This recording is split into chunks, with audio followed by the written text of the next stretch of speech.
Let me show you how to play and also pause songs on your Samsung Galaxy Buds 4. So you see on these earphones we actually have touch controls that we can easily use. So if you want to, for example, like pause and also resume a song, you simply like squeeze the earphone like this. So in the like lower part essentially. So you see what happens.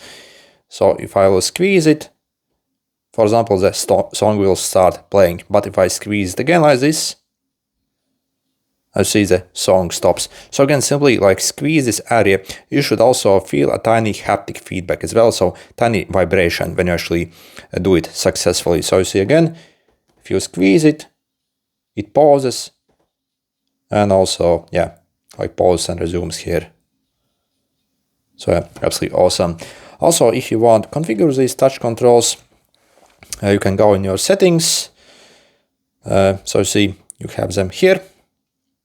Earbud controls, media controls. So you see, for example, you can enable or disable here and see what else you can do with them. So you can also like double and triple pinch, also swipe up and down on the area to also like control the volume as well. Good luck.